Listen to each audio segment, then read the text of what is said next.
Hello there, you guys. This is going to be a quick general message reading slash channeling. And this is centered around our inner child because I feel like it's important.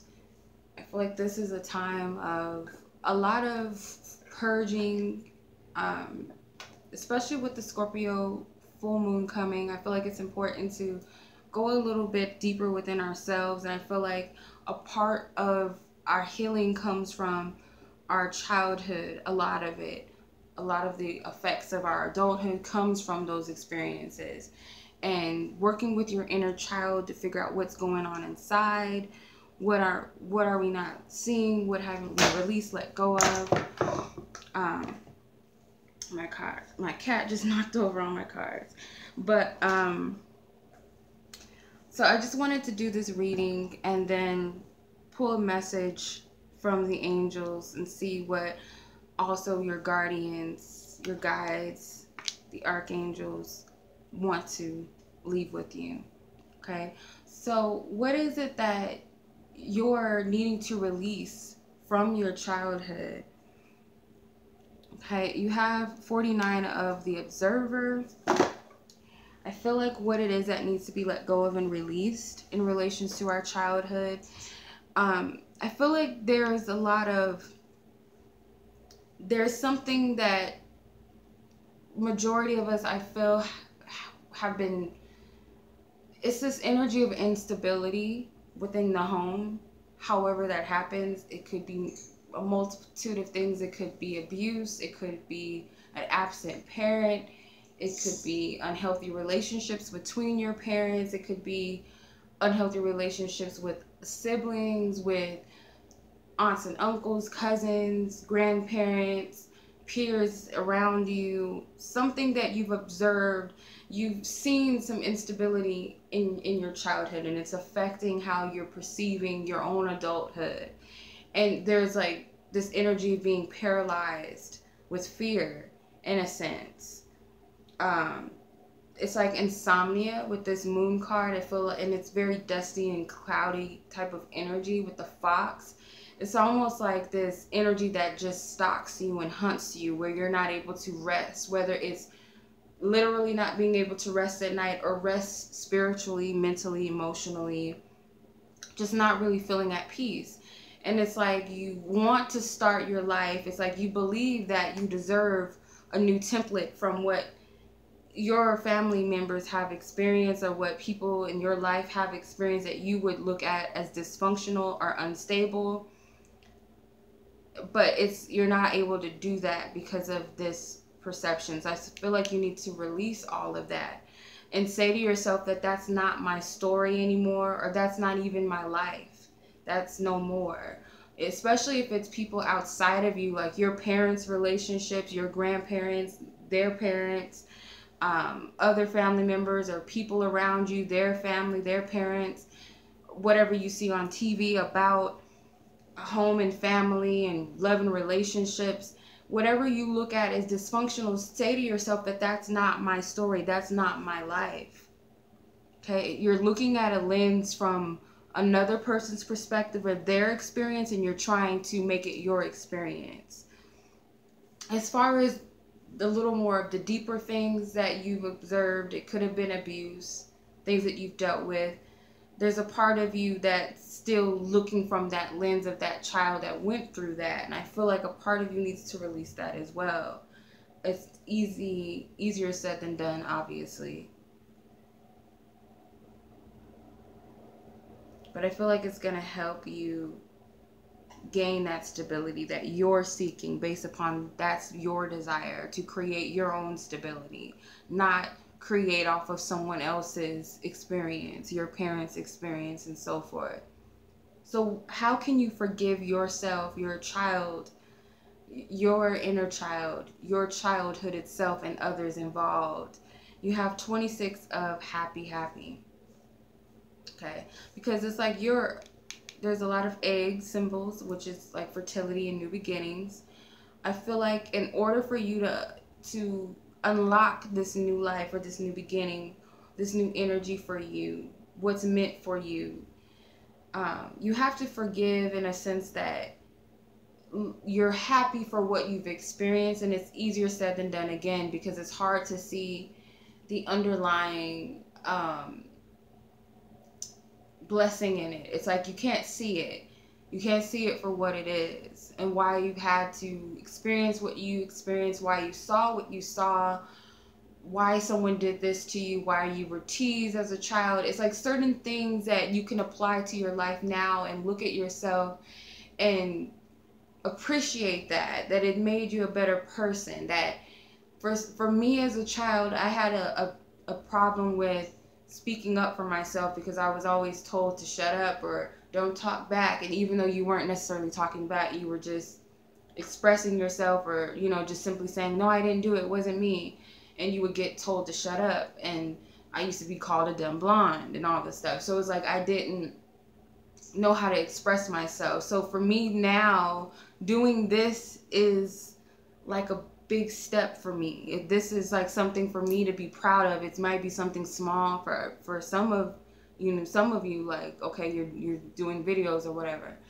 I was never comfortable as a child speaking up for myself, whether it be in school with school projects and having to go in front of an audience in class, and, you know, that type of thing. When it came to speaking, it was easy for me to express, like with music and dance class and stuff like that. But speaking in front of people, I was afraid. And even in my friendships and relationships with people, I had a hard time expressing, you know, complimenting them or expressing my love for them, because I felt stupid, because that was the energy that was put onto me as a child. But when you look at these things, there's something to apply in the now that you can be proud of and be happy and forgive and let go of what that person said or what they did to you or what you experienced as a child. Or if you felt like, well, why weren't you strong enough just to speak up anywhere? Why weren't you strong enough just to say that you were abused, or, you know, or you were bullied? Why couldn't you? But it's better to look at it as, look how it's helped me as an adult. Look where I am because of that. There's a contrast within that. There's something abundant to take. Therefore, it's easy for you to just forgive in a way that you forgive yourself. Like, I had to deal with that. I had to go through that. And I thank so-and-so, or I thank them, or I thank that experience for getting me here or realizing that. Okay, so why are you denying your inner child? Why don't you want to look at your childhood or the aspect of your innocence? Why don't you want to look at that? Well, you have 35 loyal heart. And part of you feels like you've let yourself down as a child. Like you weren't there for yourself. Like you weren't strong enough for yourself. Or feeling as though you had no one but yourself. It's easy to look at things in that way, because you come in this life by yourself and you have things that you have to experience. And it's not meant for everyone to completely understand. No one can completely understand things from your eyes, your experience. So there's a part of you that feels like you don't have, or you didn't have, anyone that understood you as a child. And you even felt like you didn't even understand yourself, or you didn't have your own back at times. So it's hard for you to see the innocence within yourself. It's hard for you to love that aspect of you. If you looked back at your childhood, or you as a child, you probably feel sorry for them. And that's not what Spirit wants you to look at. You can always count on yourself. You're always loyal to yourself. And I feel like your inner child is here to let you know that it's okay, that you are forgiven. You have 8 twice with the happy card. 26, or 2 and 6 is 7. I mean 8 obviously, and then 3 and 5 is 8. I feel like it's about karma. These are things that you've had to experience and go through. And it brought about something abundant. And even if you haven't unleashed that just yet, I feel like it's all related to that. To find your own happiness again, and also to build that loyalty within yourself and trust yourself again, and be able to discern when it's okay to trust others. because I feel like you might have trusted people loosely as a child, and those people hurt you the most. So there's that fear there as well, that you can't trust your own judgment. You can't trust anybody. That type of energy. Okay. How can you embrace / nurture your inner child? You have 21, clean it up. So in order to embrace and nurture your inner child, you do have to acknowledge that there's things that you still need to work on and clear within yourself. There's a lot of animals here. I see a hummingbird. You can look up what that means. There's a fox here. There's 2 owls, and there's a deer. You can look up what those symbols mean, and somehow it might resonate for you or help you get a more deeper message, I feel, even the numbers here. But I'm just getting that in order for you to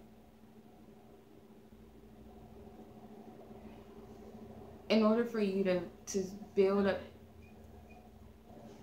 your partnerships and start over with your relationship with yourself and your inner child and those around you, you have to acknowledge and be aware that the fact that you have some healing to do, that there's still some clearing up to do, because it makes you perceive that your life is messed up or this world is messed up. And it's like you can change that just simply by changing what's inside of you, because it's like you have a different story for yourself. There's something that you want, that you believe in, but it's like all you've known is this, but you're looking at it from someone else's lens. It's not your truth. That's their experience. A lot of times when people tell you you're stupid or you won't amount to anything, you won't be successful, it's because that's their experience or that's what they're projecting onto you. They're abusing you, whether it's physically, verbally, emotionally. That's something they're projecting onto you, and it has nothing to do with you. Okay? But you've had to experience it for a specific reason, and I feel like for you to release that energy, it's not for you, it's not of you. It's time to release it and let it go and live your own life, because you have your own eggs to hatch. You have your own life and new beginning that awaits you. With the Empress card, the message from your guardian angels and the archangels, you have Archangel Gabriel here. It says, lavish abundance, give birth to your dreams, nurture yourself and others. So there's this nurturing energy again. There's deers here too, so I feel like there's something about deers. And there's also a wolf. There's this nurturing, loving energy here. Archangel Gabriel is the messenger of God. So I feel like the message is very clear that it's time to nurture yourself and forgive yourself and that of others. Because it's like you have to see that that's their conflicts, that's their issues, that's their problems. Whatever they said, whatever they did to me, that's something that they're battling with and dealing with within themselves. That's their own beliefs. That has nothing to do with me. I know what I want for myself and I know what I believe in, and I'm going to create my own template, my own life. Okay? My own experiences. It's even telling you that it's time to give birth to your dreams. And if you look here, there's a whole bunch of eggs. So it's like your eggs are hatching. It's time. Okay? So I hope that this message resonates with you and it's somewhat helpful. I know I'm not a therapist, obviously. I'm not a psychologist. So I'm not able to get real in depth with you, whoever's watching. You all have your own individual experiences and you know best than anyone else. But this is just the message to give to you that maybe will spark something within you and help you in some way is the intention. So I send you guys much love. I wish you guys the best of the best, much joy and blessings to you of an abundance. And as always, I send you much love. Till next time, peace.